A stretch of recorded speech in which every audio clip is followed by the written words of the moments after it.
Welcome back to the University of Minnesota Center for Advanced Studies in Child Welfare and School of Social Work Addiction Recovery in Rural Minnesota modules.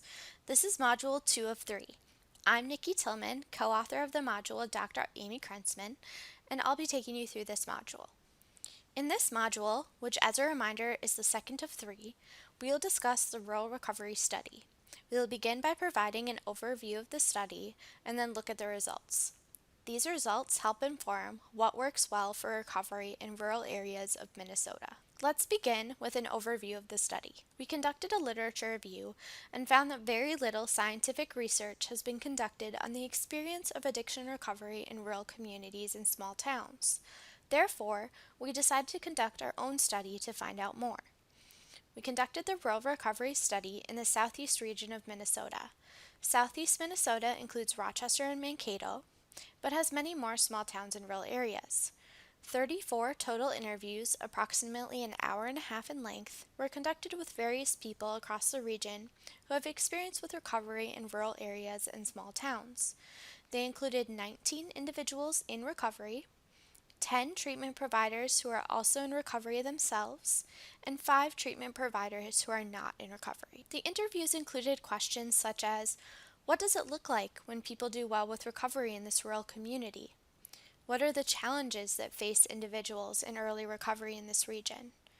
Tell me about some of your perspectives of addiction recovery outside of this community in urban areas or other rural areas. The answers to these and other questions provided a rich picture of recovery in the southeast region of the state and have given us a lot of helpful information that you can use to help your clients be more successful in recovery. We will now look at the outcomes of the study. We will start by discussing obstacles to recovery in rural areas that were identified by study participants. The population dispersion of rural areas can make recovery more difficult. People have to travel long distances to reach systems of support, whether formal or informal, such as family and friends, treatment providers, and AA meetings. Participants may also have to drive further distances to meetings because of the lack of meetings in their area. In some small towns, there is only one meeting per week, or the meetings that are available may not be compatible with an individual's work schedule or may interfere with the time they spend with their family.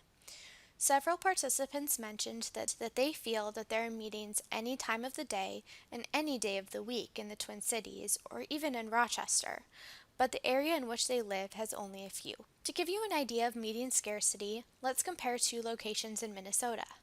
In the capital city of St. Paul, there were 41 AA meetings available on Wednesdays alone. Comparatively, in Northfield, which is a town of 20,000 with 2 universities, there are only 8 meetings available for the entire week.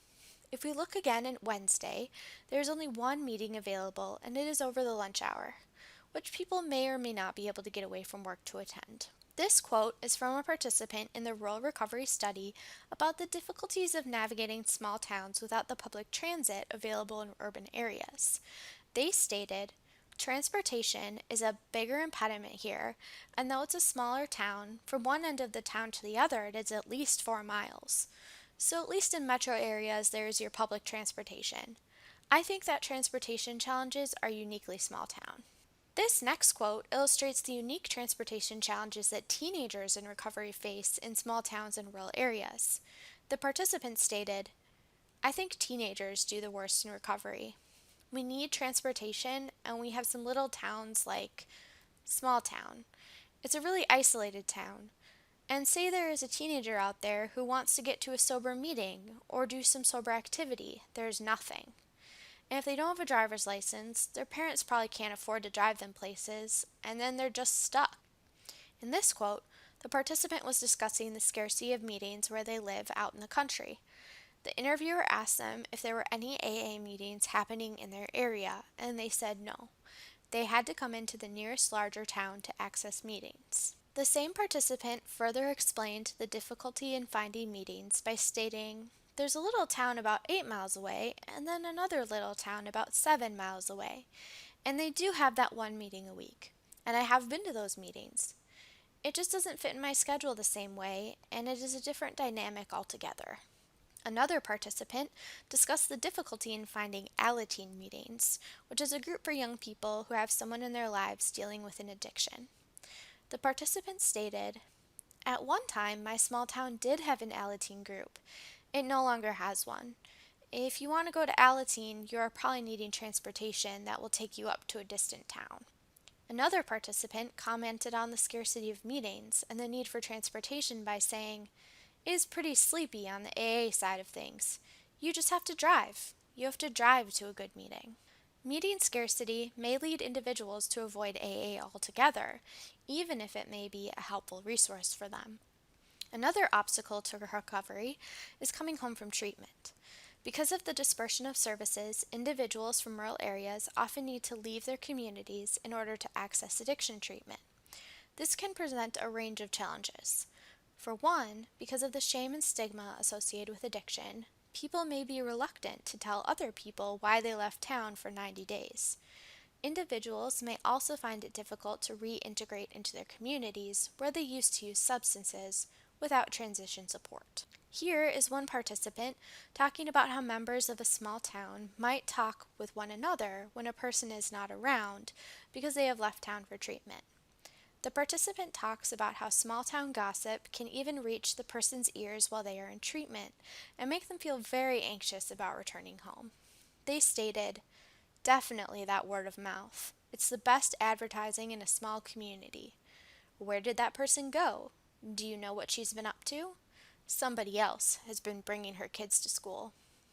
Then, this gets back to the person that's in treatment who is just starting to try to feel, because a lot of drinking has to do with not wanting to feel. Then, they have to come home to this small community where all this gossip is spread and a lot of things aren't true. Yeah, word of mouth advertising is definitely the biggest advertising around here. If you have the word of mouth advertising, it's going to go further than a billboard. In this quote, the participant discusses the shaming comments a person returning home from treatment will hear and how differently they are treated than someone returning home from treatment for a physical illness. The participant stated, "When comments are made that reshames an individual for getting the treatment they need, if a person gets hospitalized for an illness, the person doesn't come back to their community and hear comments about what they've put their family through." Further obstacles related to population dispersion and lack of resources include difficulty finding new or non-using friends and a lack of access to positive sober activities. When individuals return to the same small community where they use substances, they may experience mistrust from people who knew them as addicted to substances and from those who could be potential new non-using friends. Many participants in the study mentioned that alcohol use is ingrained in the culture of the small town where they live. They feel like their only options are staying home or drinking. And the research shows that having positive activities to replace the time a person once spent using is important for maintaining recovery. Another obstacle to recovery in rural areas was the oft-repeated statement in interview transcripts, "Everyone knows everyone." Many participants talked about how their reputations were set in stone and very difficult to change, even as they made progress in recovery. Another obstacle to recovery in rural areas was the oft-repeated statement in the interview transcripts, "Everyone knows everyone." Many participants talked about how their reputations were set in stone and very difficult to change, even as they made progress in recovery. Further, concerns that they would be part of gossip about who is using, who is in treatment, who is in recovery, and whether or not they would succeed in maintaining recovery were all expressed by the majority of their participants. In this next quote, another participant discussed the difficulty in making new and non-using friends from the perspectives of young people returning to a cliquey school environment. The participant stated, "The people that really struggle, I think, the most are the younger people. Their friendships they have created, they don't want to let go of them because what are they going to do then? So I think it's your friendship, the peer pressure, especially adolescents that are going to school. As a person using, they fit into a certain group of people. And when they go back into the school, they're not going to be accepted readily into the other groups, the other little cliques that are running in the school. The people that don't use aren't going to want this guy all of a sudden to be part of their group."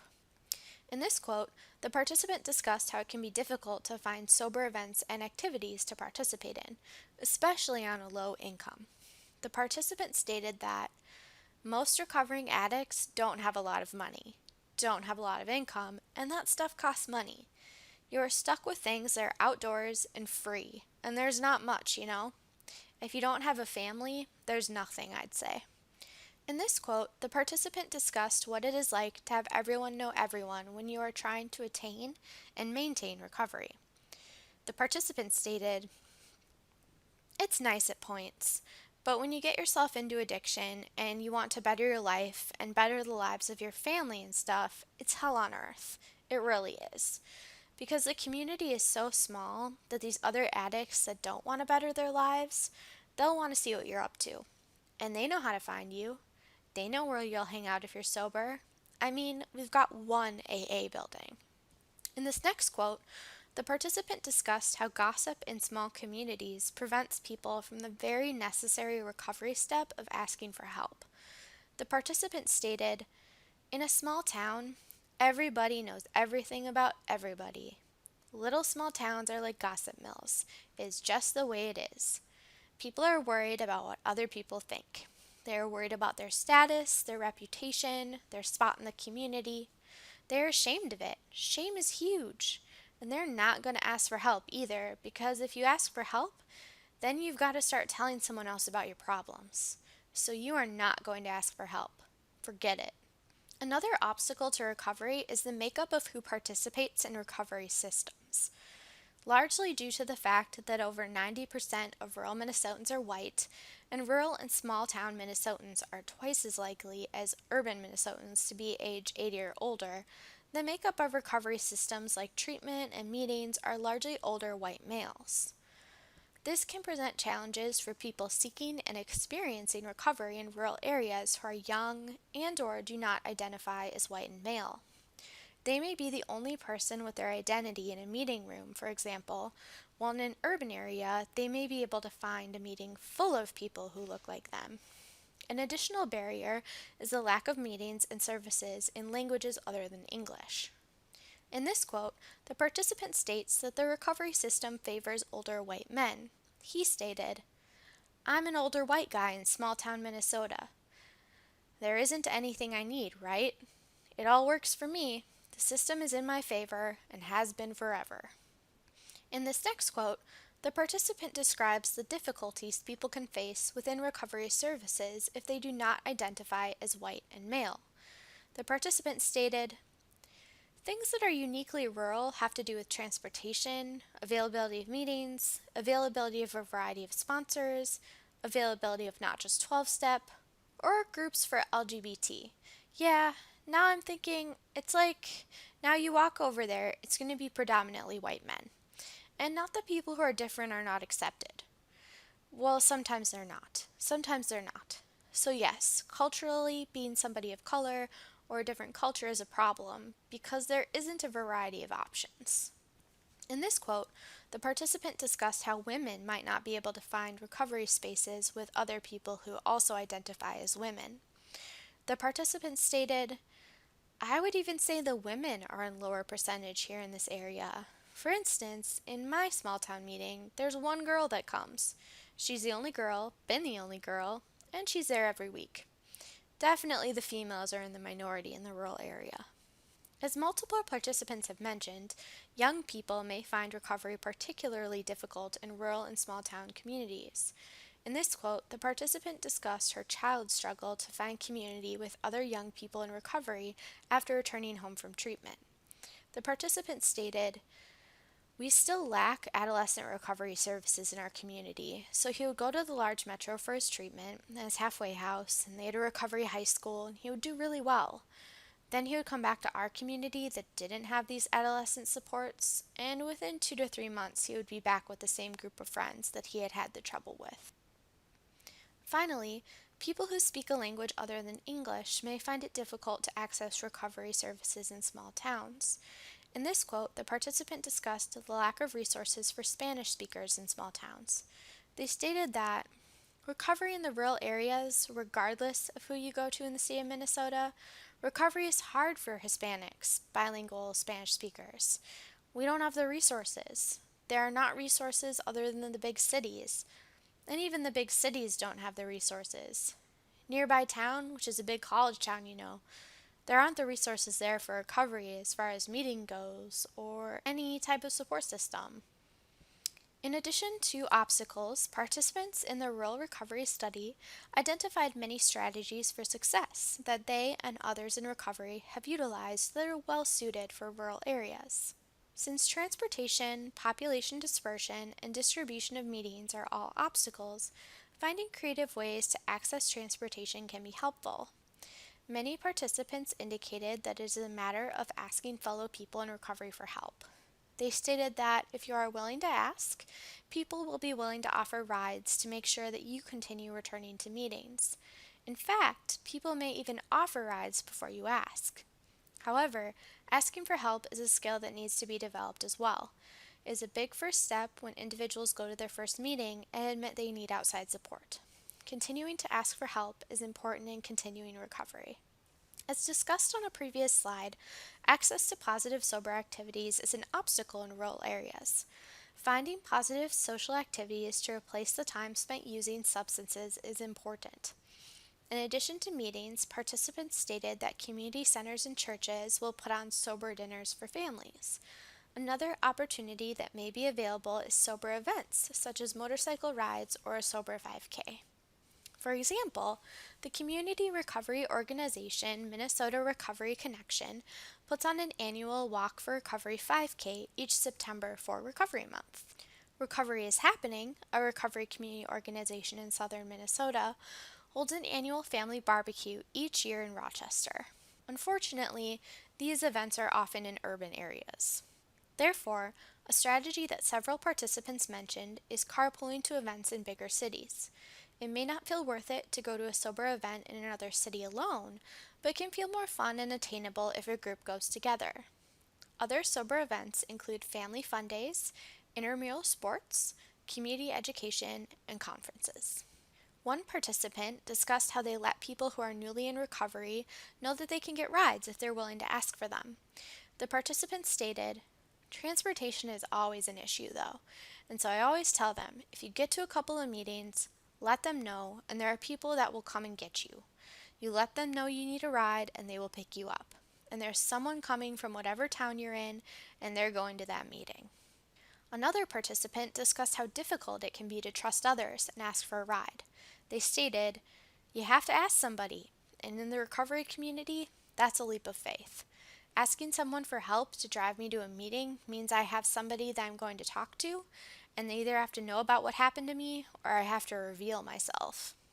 This next quote describes how important building recovery skills is for those living in small communities with many threats to sobriety.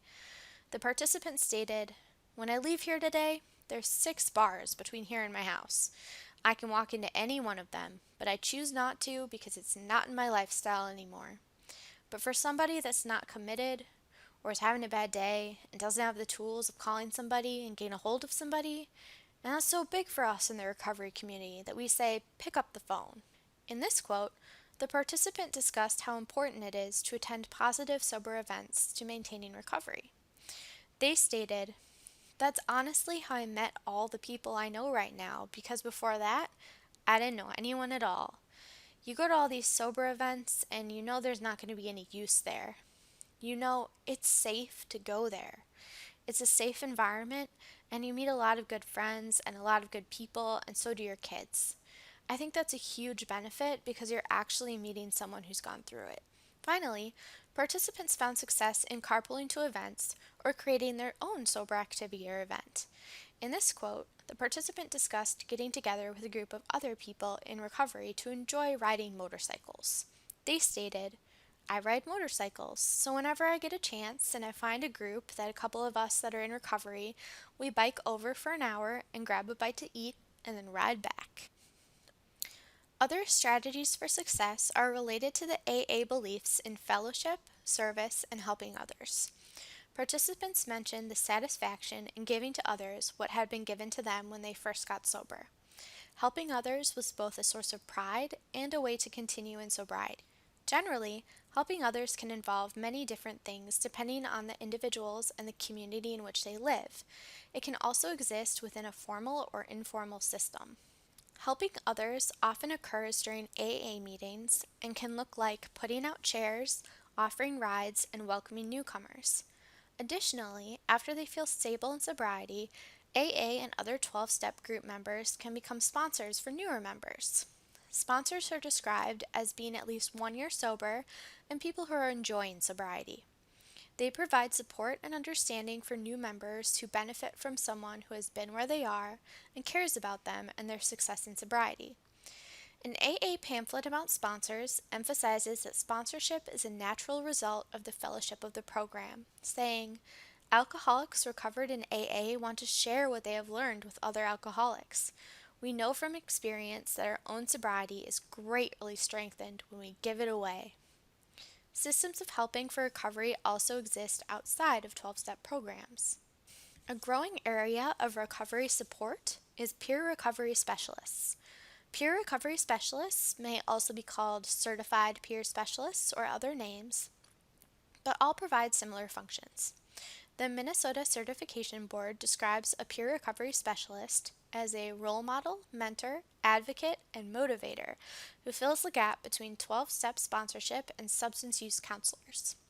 Peer specialists partner with people seeking recovery to provide support, ask questions to help an individual clarify their plans and choices, and help them achieve success based on what success means to that individual. Another extremely important component of success in sobriety is a support network of friends and family. Participants often cited their friends and family support as integral to their recovery process. One participant stated he brought his mother everywhere to act as a buffer between him and the people he knew when he was using.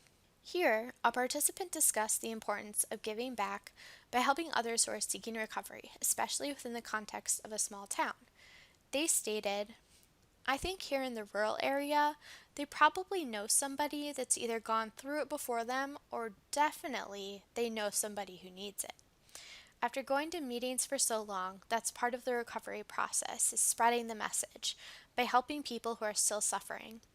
It's more of a small time feeling atmosphere too, I think in the rural sense of it." Here, the participant discussed the importance of having all of their support systems in one place and how they needed all of those supports to maintain recovery. They stated, "I know that I'll never leave my small town because it is my safe haven now. Because there's, like I said, AA, my support groups here, my sponsors here." In this quote, the participant discussed how peer support has been central to their recovery process. Peers have also provided an important way to get to sober events. They stated, "And if I need a ride or I need to take people, I just make an announcement and say, 'Hey, I'm interested.' And the next thing you got people that will go. And then you created these wonderful friendships out of recovery that are, you can't describe the gift that you get through friendships and people. It's remarkable." Here, the participants said that they like their small town AA meetings better than the big city meetings, where people can be distant and slow to say hello. They stated that at small town AA meetings, when somebody new walks in the door, they're immediately on their feet. They're giving you their phone numbers, they're shaking your hands, they're wanting you to come back, that kind of thing. You don't always get that in the city. You have to go to a couple meetings first, and then people start to notice you, and then they might go up and introduce themselves. The Rural Recovery Study has provided a wealth of information about addiction recovery in rural Minnesota. However, it is important to note that every individual is different. What will work best for recovery depends on the individual's needs and situation, regardless of location. What the Rural Recovery Study provides us is overarching ideas about what makes it difficult to achieve and maintain sobriety in rural Minnesota, as well as what provides success. Overwhelmingly, participants in the study stated that obstacles to recovery in rural Minnesota include population dispersion, scarcity of meetings, coming home from treatment, difficulty making new and non-using friends, lack of access to positive sober activities, navigating the fact that everyone knows everyone, and dealing with town-based gossip. Strategies for success, both in general and to mitigate these obstacles, include getting rides to meetings, building skills like asking for help, accessing positive sober activities, and carpooling to events with other people in recovery. A very important component of success in long-term recovery is helping others through formal and informal systems, such as within AA and 12-step meetings, peer-to-peer services, and support of family and friends. This concludes the second of 3 modules about recovery in rural areas. In Module 3, we will discuss resources for recovery specific to rural areas, including AA, other 12-step programs, programs for recovery besides 12-step, recovery churches, and recovery community organizations. On this slide, you will see the references for this module. Thank you for listening to this module. We will see you in Module 3.